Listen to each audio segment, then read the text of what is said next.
Hey everyone, I want to welcome you guys back to episode 2 of my podcast series. My name is Brett. I am your podcast host if you have never seen or heard me before. But yeah, I want to welcome you guys to episode 2. It's going to be such a great episode. But if you have not watched episode 1, I highly recommend you go to my YouTube channel and definitely watch episode 1 because it was electric. Good reviews all across the board, so it's a must-see. But I got some good news for episode 2. So as you guys may have known, for when episode 1 was released, I did not have a podcast name for my weekly podcast. I didn't have a name. So when I released it, I was hanging out with the friends and I was like, hey guys, we got to determine a podcast name. So, we all put some ideas in, and because this is going to be a weekly podcast, one of my friends was like, you know what, just go basic and just call this Brett's Weekly Rundown. So I'm like, you know what, that's perfect. Welcome to Brett's Weekly Rundown. This is where you'll hear the rundown of my weekly news of whatever's on my mind for the past week. And yeah, I usually, over the past week, I'll just take notes of like what I want to talk about. And I got 4 things to talk about today. So 2 of them are sports, 2 of them are non-sports. So let's get right in. But I first want to just do a quick recap on episode 1. So episode 1 was such a really good success. I got feedback all across the board. Everyone loved it. Everyone loved my rants, from the Bengals rant to the Royal Family rant to the Cleveland Browns rant. Like, awesome. It was awesome. Everyone loved it. I will say I got one little recommendation for future improvement. That's from my good friend Josie. Josie, you'll be on one of my podcasts coming in the future. Maybe Lexi too at the same time. I don't know. I think that could be a good combo. Me, you, and Lexi. I think that'd be awesome. But you did mention to talk louder, so I'm gonna try to talk louder, show some more emotion. I actually did try using my headphones, but I filmed the whole entire podcast and it sounded terrible. So this is actually take 2 of my podcast of episode 2. So yeah, I also heard another really good suggestion, and I actually I'm actually digging this idea. And they said that I should go live from the next University of Cincinnati tailgate, which that's going to be October 4th in a couple weekends. Like, I think that's a good idea. As I mentioned in my last podcast, everyone on campus, for a Cincinnati tailgate, everyone's at Sigma. People are, tailgating, having their tailgate games, they are drinking a lot of beer. And, imagine if I had a podcast, set up a table, have a bunch of special guests. Like, it would literally look like our own University of Cincinnati college game day or big noon kickoff. But I think it'd be awesome. Let me know what your thoughts are. I think it'd be awesome. I got to see if we can, do this. Got to see, plan if I even want to do this and what my guest speakers would be. But yeah, going on a college game day and big noon kickoff, like, gosh, who doesn't enjoy waking up every Saturday to watch it? Like, obviously big noon kickoff, I never watch big noon kickoff because like college game day is electric. Like, it is so electric. And you want to know why? Because they have so many good commentators compared to big noon kickoff. Like, big noon kickoff can't even compare. Like, yes, they got Dave Portnoy and I guess Charles Woodson, 1997 Heisman winner from Michigan, and I guess they got Urban Meyer. But yeah, like good, big people that know a lot of football. But like, hey, they just can't compare because college game day is electric, like so electric. You got Reese Davis, who's running the show. He's making sure all the talking points are getting hit. He's making sure everyone's putting their 2 cents in. Then you got my boy, good old Pat McAfee. Who does not like Pat McAfee? Every single day, weekdays, he airs the Pat McAfee show from 12 to 3 p.m. every single weekday. Talks about any kind of sports and random stuff, to be honest. And he was such a good addition to college game day. He literally, I think, saved college game day. He saved college game day because they were losing, I felt like, some fans. And you know what? I think, bringing someone that can draw on the younger crowd, that was a huge plus. So good job, Pat. You're bringing in some great young blood, especially with your field goal challenge. That was so cool. They randomly picked someone to kick a field goal for hundreds of thousands of dollars. I think that's amazing. I wish I was chosen. Game day did come to Cincinnati once when I was in college, but that was before the Pat McAfee days. But they also got, Nick Saban. Who doesn't love Nick Saban? He is the GOAT. He is the GOAT when it comes to college football, the best college football coach that ever walked on this planet. So it's always good to get, he's sitting there on his laptop, sitting next to rowdy Pat McAfee. It's always funny to see his reactions when McAfee's going pretty rowdy. But yeah, then you got the other 2, Kirk Herbstreit, big Ohio State guy, and then Desmond Howard, another Heisman winner from Michigan, and those 2 just crashing head-to-head all the time about Michigan and Ohio State. Like, it's those 2, they're just like a married couple just arguing all the time about, my team's better, my team's better, it's just funny. But also, big shout-out to Lee Corso. Congratulations on your retirement. Hope you have a good retirement. You deserve it. You did such a great time in all your how many decades on the show. But all right, let's get right in. I'm going to start out with the sports update for two important teams. The first one, congratulations to Zac Taylor and the Cincinnati Bengals, man. Like, congratulations. You guys are 2-0, and you guys had a much better offensive showing. Like, against the Browns in week 1, your offense sucked. Offense sucked. But now you had a much better offensive showing. Now, I will say we will talk about the bad thing that happened in that game, and it was a very bad thing. Not good if you're a Bengals fans. But hey, I want to talk about your 2-0 start first. So this is the first time you guys are 2-0 since 2018. Like, man, like, you guys always say you're a great football team. You're going to win the Super Bowl every win. But how can you not win the first 2 games, man? Like, come on, you got to win the first 2 games. But hey, I don't want to get you Bengals fans already excited, because you guys are already excited. Hey, we're 2-0. We're not having a slow start. Let me take you back to 2018. I want to take you back there, because here's what happened in 2018. This is Marvin Lewis's last year. His last year as a Cincinnati Bengals head coach. I think this is his 16th year too. He started the season out 2-0, ended up, I think in the first 5 games was 4-1, looking good. You guys probably thought you were going to win the Super Bowl that year. Then guess what? He went on a 2-9 stretch, and you guys finished 6-10 with no playoff.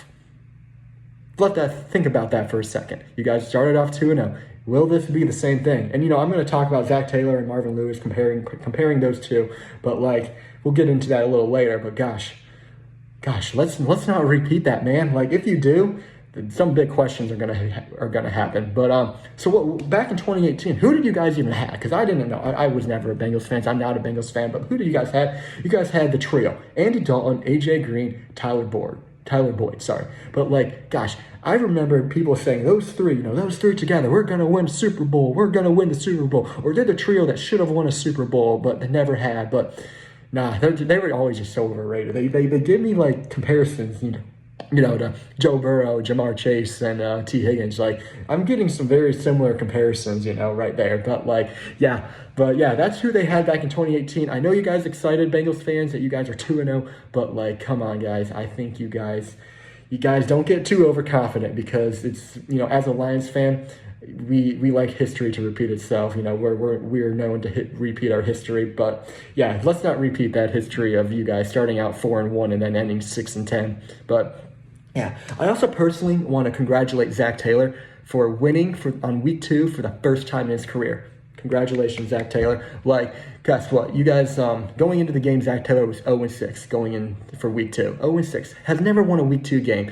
There were a lot of doubts, but hey, he got the job done. Like, also, it's like, how can you be so, like, an elite football coach and can't even win in week 2? Like, that's just, come on. Like, I just don't get it. Like, I just never have, and I don't think I ever will. But yeah, and it comes down into my next 2 questions for the Cincinnati Bengals that I have in this podcast. Number 1, is Zac Taylor the right fit for the Bengals? Is he the right fit? Is he the right fit for success? Number 2, do you fire Zac Taylor if he does not, and the Bengals do not make the playoffs this year? Do you? Well, let's dig right in. Let me start at number 1, being a right fit. I will say, let me start out with a few things on why he is the right fit. Number 1, he is a great offensive-minded coach. Yes, he is. He played football. He played football in college football at Wake Forest, and then I believe he transferred to Nebraska when Nebraska was good. I think that was before the Big Ten days when they were kind of crappy. But yeah, not only he played football, he was a Rams assistant coach back in 2018 when they went to the Super Bowl. Like, he was coaching Jared Goff. Yeah. Went to the Super Bowl. Well, obviously that Super Bowl didn't have much offense, because I think the final score of that one was 13-10. I think it was. Someone might need to fact check me on that one. But yeah, in addition to that, he can just get a bunch of offensive players. He's really good at that. Like, he has Joe Burrow, Jamar Chase, T. Higgins. He has all 3 of them combined. Yeah, some great offensive players. Now, that's the thing. You can have a great offensive players. You got to be able to, connect all the dots, and cross all the T's in order to get a good season. Like, that's what needs to happen. Didn't happen in week 1. Week 2, we had something come up. We'll talk about that. But yeah, another thing about Zac Taylor and why he's the right fit, it's proven he can win. He has won. Because guess what? In 2021, he went 10-7, AFC division champs, AFC champs, and he even won, or not the Super Bowl. Oh, you guys wished you were going to win the Super Bowl, but you guys lost. You guys lost to Matt Stafford and the Los Angeles Rams. So, yeah, congratulations, Matt. I'm glad, former Detroit Lions. I'm so glad you got your ring. You definitely deserved it, and you would have never gotten a Super Bowl ring with Detroit. Even with our, how the Lions are now, I still don't think you would have been able to get a Super Bowl. So glad you went out to LA and got your ring. Yeah, after 2021, he went 12-4, even improved from the previous year, and lost in the AFC champs to the, eventual, Kansas City Chiefs, who ended up winning the Super Bowl that year. But yeah, so it's proven Zac Taylor can win games. That's proven, and that's what you need as a coach for your franchise. If you're trying to win a Super Bowl, you need to win games, and you need a coach who has proven that he can win games, and he has done that. Now, let me go to the third point on why he's the right fit. Is his offense. He can stack his offense. It is a proven fact. It's stack his offense. I kind of mentioned that just briefly in my first point. But he has Burrow, Chase, and Higgins. $125 million at least a year combined for those guys. Like, that is just crazy. Like, he is able to create great opportunities with great players. Now, do you actually, I guess, follow through, and actually win games with that? That's a different story. But he's creating great opportunities for success. So definitely, yeah. But let me hit into on why he's not the right fit at the Cincinnati Bengals. Number one, and I mentioned this briefly earlier, the inconsistent record. So now it ties me close to Marvin Lewis, because guess what? His first 2 years, he was 6-25-1. That was pre-2021 when they had their good year of 10-7 and the following year 12-4. Then ever since, that 12-4 season in 2022, he went 9-8 and again 9-8. Like, so he basically went up, but he's kind of on down and plateaued a little bit. And I guess this is a big fact. This is a big year to see. Is he going to fall even down, or is he going to stay at the plateau, or is he going to go right back up? As of right now, they're looking pretty damn good, so I guess we are going to see. But here's number two. He's so inconsistent. It's giving me Marvin Lewis flashbacks. Because he, we'll get into him in my next point when I talk about, do you think we fire Zac Taylor if he doesn't make the playoffs? But I will say that, his record is just, it's giving me some flashbacks. From the 2010s and Marvin Lewis days. But another thing why he's not the right fit is the slow season starts. You want to know why? Because he is 8-20-1 in September. 8-20-1. In order to have a successful year, you got to start out on a successful right note. Like, you got to win games to start the season. If you don't win games at the start of the season, how are you going to get to the point to win games? And they did it last year, but it was too late. Like in 2023, they went 1-3 in the month of September. 2024, they went 1-4 in the month of September. Then, they finished both seasons at 9-8. And guess what? They missed the playoffs by 1 or 2 games. If they would have won 1 or 2 more games in that month of September, guess what? They would have made the playoffs. And how the Bengals play at the end of the season, they could have went far in the playoffs. And who knows, maybe they could have got that Super Bowl that they always claim that they're going to get. Guess we'll see. And then this brings to my next and final point on why Zac Taylor is not the right fit for the Cincinnati Bengals. 3 words: injuries. Gosh, man, how can you keep your quarterback one healthy? Joe Burrow. And here's how you do it, is you have a good offensive line. You pay Burrow, Chase, and Higgins over $125 million a year. You can't maybe lower their salaries a year to get a couple, pay some all good offensive linemen, or even just coach them a little better? Gosh, the offensive lineman is your foundation for a good offense. If you don't have a good offensive lineman, you can't run the ball. You can't pass the ball. You can't do anything if you don't have a good offensive line. The offensive line is the foundation of your football offense. If you don't have a line, you don't have an offense. If you have a good line, you can do some run plays, do some pass plays, you have your wideouts. Your offense is successful with a good offensive line, but you guys need to keep Joe Burrow healthy. And you guys failed again. He got hurt in 2020, out 6 games. Hurt again in 2023, out 7 games. And now he's hurt in 2025 and potentially could be out even longer, 8 to 10 games. So guys, It's what's going on? Like, it's like, why does he keep getting hurt? You gotta fix that offensive line. It's been a known fact. It's been a known fact since 2020. Why hasn't it been fixed yet? Like, how many times does Joe Burrow need to get hurt? Like, he is your all-star quarterback. He's the guy that's gonna lead you to success. Like, protect him, for gosh sakes. Like, pay for some damn linemen. Like, how hard is it? Like, I'm not a football coach, but like, gosh, like, I'm a football coach for a fantasy league, but like I'm terrible at that because the trade I made was terrible. I got rid of Saquon in return for a quarterback, which both my quarterbacks are out, and a wide receiver from Jacksonville too. But like, dude, I was mainly looking for the quarterback. I think it was a terrible trade, but like, I guess I'm looking for the short-term benefit and not the long-term benefit. But my team is currently 0-2. Something needed to be done. Who knows? Maybe I'll go out and win the rest of the season. Who knows? Never know. We'll try it. We'll see. But yeah, guys, back to the Burrow thing. Like, you need to protect him because when he plays the whole season, he's still getting sacked 33.5 sacks a season. That is just crazy. That's his average. That's his average when he plays all 16, 17 games. That is his average. How many sacks per season? 33.5. That's unacceptable. Something needs to be done. Then when he plays the entire season, it's even longer. Actually, I think I screwed that up. I think I screwed that stat wrong. Yeah, 33.5 is his overall sacks per season. But then when he plays the whole entire year, he has an average of 46.6 sacks per season. That's terrible. I think that's the highest in the league, and I think that's highest in the league by a lot. Yeah, they need to do some changes. They need to do some changes to that offensive line.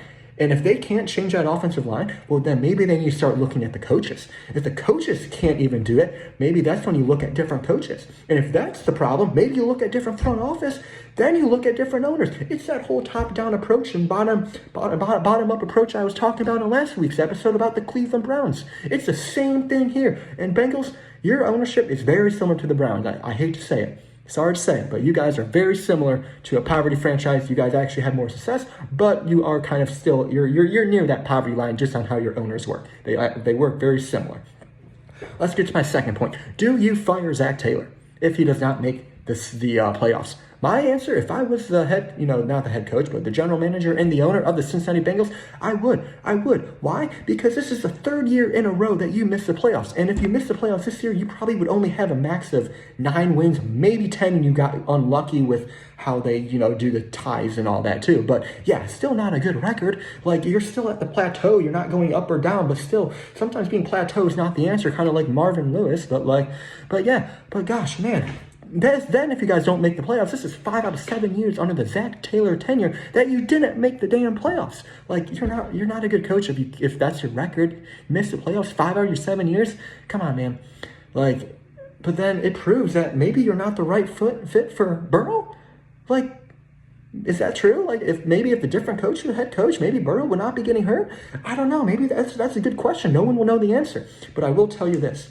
If the Cincinnati Bengals do not make the playoffs, will they fire Zac Taylor? Mike Brown will not. He will not fire them. Why? Because he doesn't like to make coaching changes. He does not like to make coaching changes because he kept Marvin Lewis for how many seasons? 16 seasons. And he was the most inconsistent coach in NFL history. And Zac Taylor is he's on par with kind of being very inconsistent. Let me go through a quick rundown. Not every single season of Marvin Lewis, but I'll do a quick rundown. So he starts out 8-8, 8-8, then goes up 11-5, then he goes back down 8-8. That's okay. Then he goes even lower, 7-9, lower even 4-11. After that, they should have canned him. They should have canned him after that. Then he goes back up 10-6 for 1 year, then right back down to 4-12. Should have been canned by then, wouldn't you think? Then you go 11-5, then 12-4. Like, okay, maybe the Bengals are bad, but then you go right back down that slope again to 6-9-1, 7-9, 6-10, and finally get fired. Like, come on, man, so inconsistent. Like, this is literally what the Bengals is going to look like if they keep Zac Taylor. So I think if they don't make it, fire him. But here's the thing, Brown, as an owner, he's not a proactive owner. It doesn't seem like he doesn't want to win. I think maybe he says he wants to win. It doesn't seem like it because he's not actually making moves for a winning franchise. But yeah, this again goes down to my top to bottom approach. Like, that's it. But yeah, all right. Well, I want to move on over from the Cincinnati Bengals to another football team in Cincinnati, the University of Cincinnati. They had such a great game against Northwest. They played a team called Northwest State. Yeah, Northwest State. They are an FCS school from Louisiana. They played them. So congratulations. They won 70-0. It was 35-0 in the first quarter, 56-0 at halftime, and won the game 70-0. What a shutout. But yeah, I guess you're 2-1, Bearcats. You're 2-1. Hell yeah. But hey, only 4 more wins. You just need 4 more wins, and you're in that bowl game that you guys are wanting to go. But even with this 70-0 win, I still don't trust Satterfield and the Bearcats. I still don't. You want to know why? Because they could have beat this team 1,000-0. They could have beat this team 1,000-0, and I still will not gain a single trust because Northwest State is a terrible team. Just a terrible team. They're god-awful. So they won on August 28th of this year. That was their first win of the season. That was actually their first win since November 5th of 2022. That is 1,027 days. Like, that long? They couldn't even win a football game? That was a 20-game losing streak. Man, just terrible. Like, they're just as bad as the Swanton Bulldogs football team. I'm from Swanton, Ohio. Very terrible football team. We haven't won a football game since September 2nd of 2022. I think what I'm saying right here, let's have a Northwest State versus a Swanton football team game. I think we could see 2 terrible teams duking it out. One's college, one's high school. Who knows? Maybe Swanton would win. I'd be electric if that happened. Who knows? I don't know. There's my little Swanton football rant. They're just terrible. They're terrible. Like, my brother used to play with them. He actually quit playing because they were terrible. But yeah. But anyways, in order for the Bearcats to gain trust from their fans, they need to win games. And here's how you start by doing that. Like, you beat Kansas at Kansas. I don't think it's this week. I think it's next week. But you win at Kansas. Then you beat Iowa State at home. Maybe when we do our, podcast live from the UC tailgate, maybe we'll do that. Who knows? But Iowa State's currently 4-0 and they're ranked number 12 in the country. If you do that, if you beat them, you will gain some trust. I think you will. I think you will gain some trust from your fans. And here's the thing. Seth has won a couple big games at UC. He beat Arizona State last year. Last year at home, Arizona State came in and they lost. They lost to the Bearcats. And Arizona State went on and won the Big 12.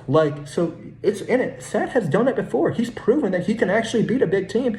Now let's see if he can actually do it this year. I guess only time will tell. But hey, if they do both of those, beat Kansas and beat Iowa State, I will gain some trust. Trust me. I will gain some trust. Now, I will not retract my statements I said last week, but, I will gain some more trust, maybe half a percentage point or something like that. But yeah, looking forward to the rest of the football season for the Cincinnati Bearcats. Brendan Sorsby, their quarterback, he had 5 touchdowns last game, 1 rushing touchdown. He is looking really good. Scott Satterfield just needs to call the right plays. But, I am still, going back to that Northwest game, I am still pissed at one thing. I'm still pissed off because we actually had a legitimate opportunity to win by 90 points. We had a legitimate opportunity to win by 90 points, but we only won by 70. Why? Because Scott Satterfield was like, let's put in our backups and let's shorten the second half. But yeah, for those that don't know, Cats by 90 is a saying that we say all the time at UC. All the fans say it because we have confidence that our Bearcats are going to win by a lot. But we had this legitimate opportunity, but Satterfield, of course, blew it. So he threw in his backups, which I get. Trust me, I'm not saying that Satterfield should have not done this. I'm just a little angry because we had a legitimate shot of actually winning by 90 because. Yeah, it would have been so cool. But I get, give your starters a rest, prevent some injuries, give your backups some good valuable time. But hey, what you should have done is you should have got to 90 points and then put them in. Then put in your backups. Or for shorten the second half, dude, you shortened it for 2 10-minute quarters. Has anyone even seen this? I didn't even know that was a thing. That's not even an actual rule in the FBS, college football. It's not a rule. It's actually just an agreement between the ref and the 2 coaches.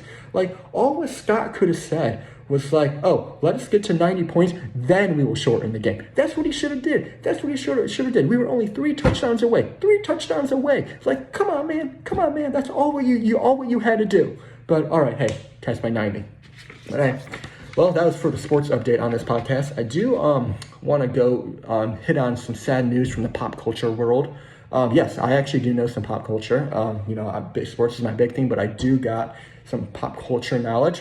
And this one is about the Music of the Spheres World Tour. For those that don't know, Coldplay was doing a world tour called Music of the Spheres, and it actually just ended. It just ended last Friday, a week ago.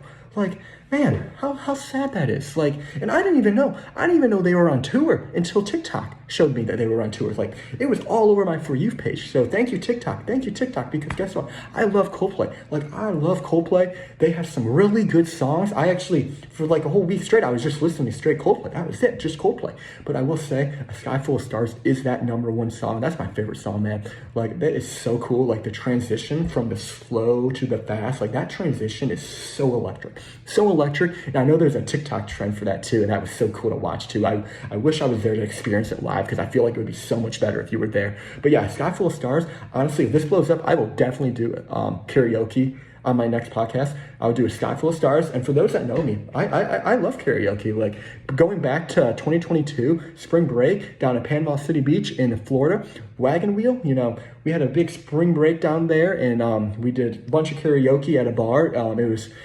I went down there with 3 other guys, and we actually met up with 4 other girls. So each guy, we had our own little girl to do like karaoke with. It was so cool. It was actually so cool. So I asked the girl, I forget where she was from. I think she was like from like Iowa or Nebraska or something like that. And I'm like, what song do you want to do karaoke with? And she's like, Wagon Wheel. I'm like, I like that. That's what we're going to do. So we did it, and it was the best song that played on karaoke that whole night. It was amazing. But anyways, yeah, going back to the tour, it's a 4-year world tour. I didn't even know they were on it, from 2022 to 2025, and now it's over. Like, crazy. Like, and yeah, it was on TikTok all over, but like, I wish I was there. I wish I could have went, because I've never been to a concert before. But good news, Coldplay is doing another world tour in 2027. So, I mentioned I've never been to a concert. I will definitely got to try to go to one of those. But if you can't wait to 2027, they are going to be doing a show at MetLife in next July, and that's part of like a World Cup event, because guess what? The World Cup is coming to the United States of America, which is so amazing, because the World Cup is hosted I think at like 10 or 12 different stadiums across the US, and I think there's like 1 or 2 in Canada and Mexico too. But like, not only that, 2 years later, the Olympics are coming here too, which is so cool. Like, when the Olympics happen, like, I'm watching everything. Like, I'm watching every single sport. I have like 5 TVs going on at once. It's so much fun. But yeah, the World Cup, like, I'm so excited for it. Let's go Team USA, which I gotta say, I got one complaint for Team USA. It's their men's soccer team. They are terrible, just absolutely terrible. Like, I don't get why they are so terrible. Like, we're the most powerful country in the world, the most richest country in the world, the most smartest country in the world, and the most athletic country in the world, and yet we still cannot have a good soccer team? Can someone tell me how that's even possible? If I ever become president of the United States, my #1 thing that I will do, and probably my only thing that I will do, is to make sure our men's soccer team wins a World Cup. Yeah, soccer people, vote for me for president if you want that to happen. But yeah, our best finish ever in a World Cup was 3rd in 1930. 3rd back in 1930. That was over almost 100 years ago. Like, come on, guys. And our best finish since was 8th back in 2002. Yeah, back in 2002. Like, that's a couple decades ago too. Like, but just what doesn't make the sense is the women's soccer team is so good. They have 4 World Cup titles and 5 Olympic gold medals. Shout out to that gold medal they got in that electric soccer match last summer in the Summer Olympics. But anyways, enough soccer. It's back to Coldplay. This tour was so electric. As I mentioned before, it was all over TikTok, Instagram, X, Facebook. But the one thing I ask is, like, where were the ads? Like, where was the coverage? Why didn't it, like, I felt like I did not know this tour was even happening. Did you guys think that too? Maybe I'm just out of it. Maybe my feed just is not big into, pop culture. Who knows? But I felt like I was out of it. Like, I feel like it was undercovered. Obviously, the Taylor Swift Eras tour was, I'm not trying to compare Taylor Swift and, Coldplay, but like, I feel like Coldplay deserved some more coverage. Maybe not Taylor Swift level coverage, but like, they deserve more.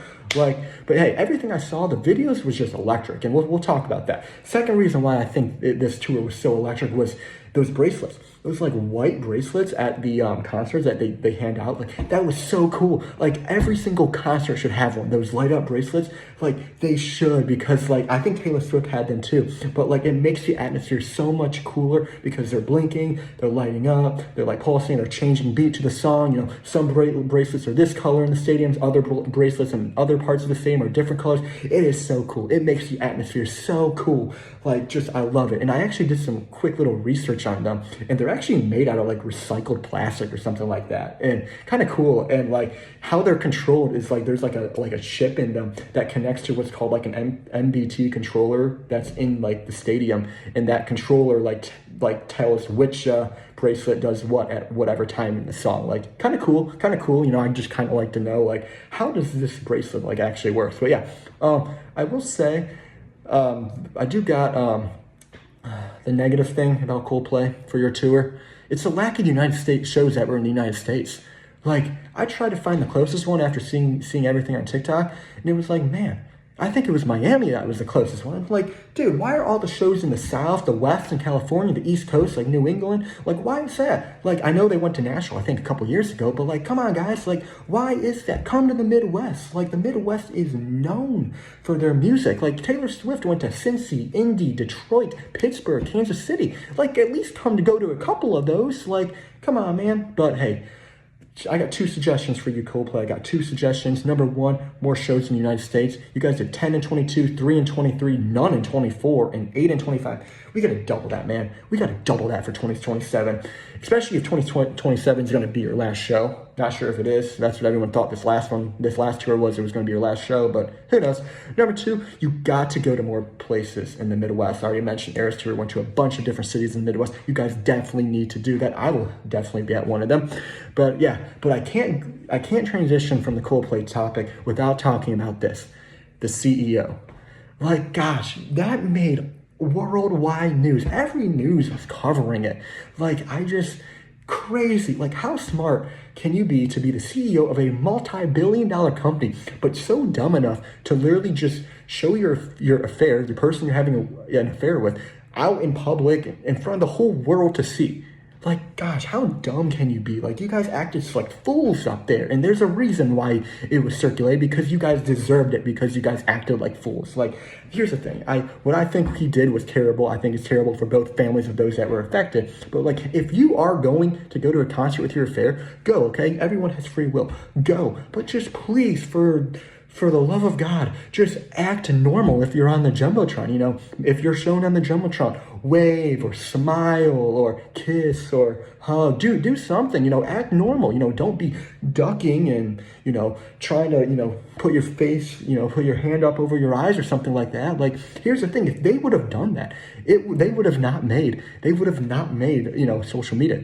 They would have not. Like, the person who posted it already said that. Like, she said she only posted it because, like, just the crazy reactions. Like, and even the singer even mentioned something about like why are they shy? Like, they must be having an affair. They're just shy from the cameras or something like that. But like, yeah, just wild. Like, yeah, but like, you know, maybe even if you were shown on the Jumbotron and you acted normal, I bet maybe you probably would know someone. You know, it's a stadium full of like 70 to 80,000. I bet someone would have seen you there. But hey, that's just 1 or 2 people, not the entire world of 8 million people. Like, but then, you know, they probably still would have jobs too if they would have done that too. They both would have not gotten fired or told to resign or something like that. But number 2, you know, if you're going to have an affair, just don't be public.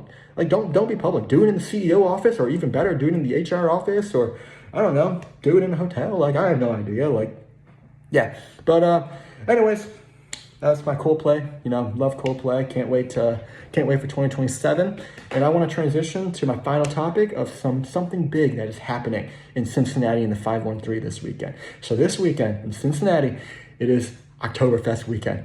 Huge weekend. It's a huge weekend. For those that don't know, Cincinnati is a huge Oktoberfest.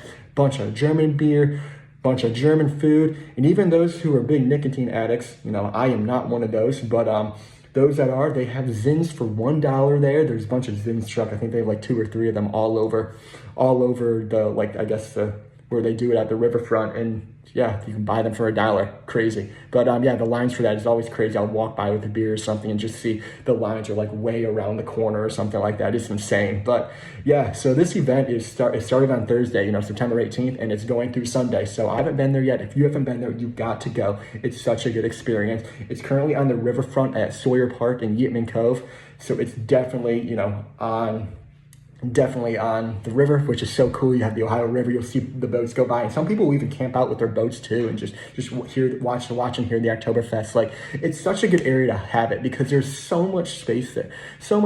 You can walk around there with your beer, it's so nice. You can walk in, there's like technically two parts because Yeatman's Cove is like right here. There's a little bridge, little corridor. Then there's Sawyer Point right here too. So like there's two different parts, so it's kind of like separated too, but there's like, lots of good beer there too, a lot of area to move around and sit down if you want to sit down or stand up. I think they even got some big TVs too. I think they got TVs there at one of them too, that you can watch some college football because, college football on Saturday, NFL on Sunday. But yeah, so you can bring the entire family, bring the dog, do that. But yeah, this is the second year that they're doing it here. Last year was such a success. I can see why they came back because the years prior, it wasn't as good as a success as they had last year. Like the year before in 2023, they literally had it on 5th Street in Fountain Square.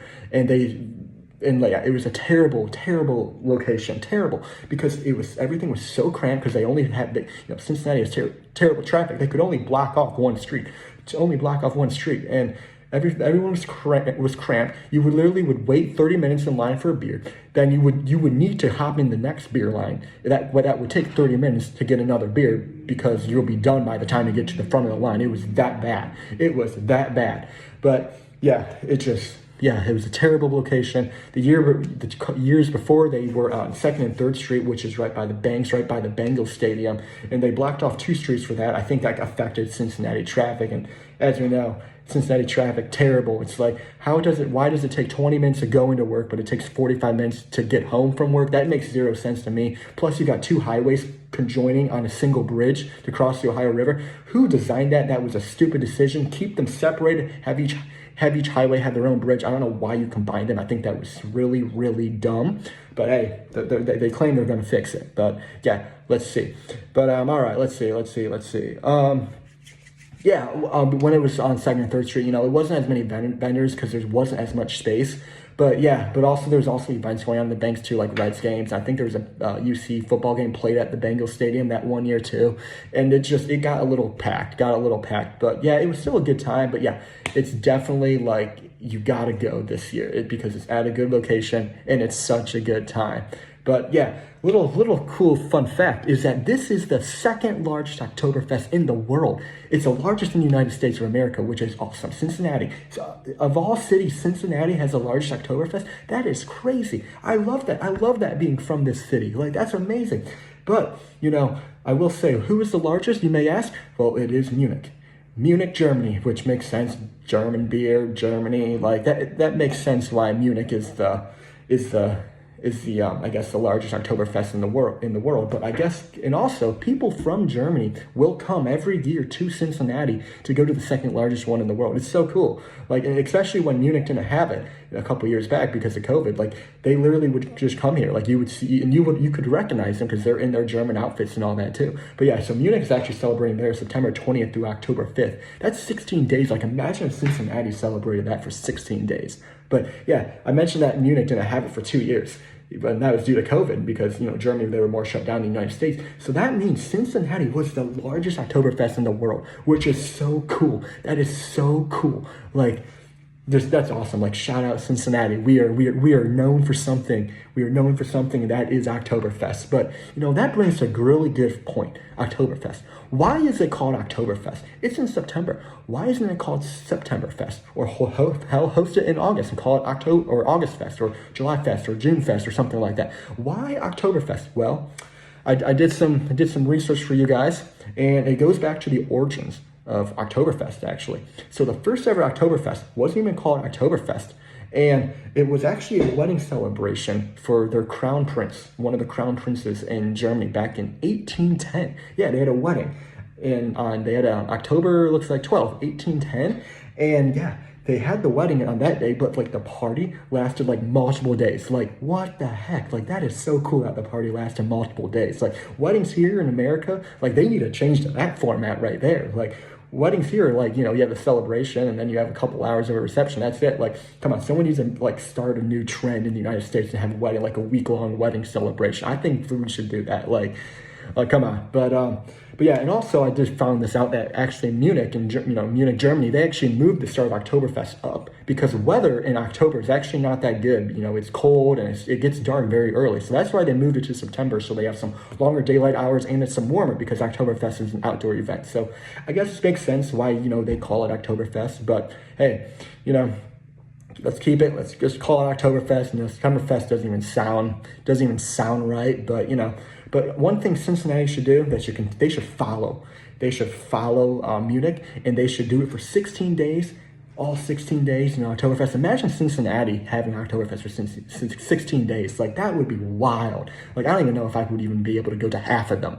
Like, but yeah, and they also should consider moving it, I think, closer to October. I think Cincinnati should do like a week or two later. Like, I know there's college football and all that and other stuff, but like, I know they try to align it to when like the Bearcats aren't home and when the Bengals aren't home either. But let's try to fix the scheduling too, so it's closer in actually when we call it Oktoberfest. So we're not calling Oktoberfest in the month of September. But if you haven't been there, definitely highly recommend that you go. Got to get there by Sunday. I believe it closes at 6 p.m. on Sunday. So definitely got to go. I'm definitely going to be there this weekend. But hope you guys really enjoyed episode 2. Talked about 4 big things, the Bengals, the Bearcats, Coldplay, and even Oktoberfest. So really hope you enjoyed episode 2. And I will see you next week for episode 3.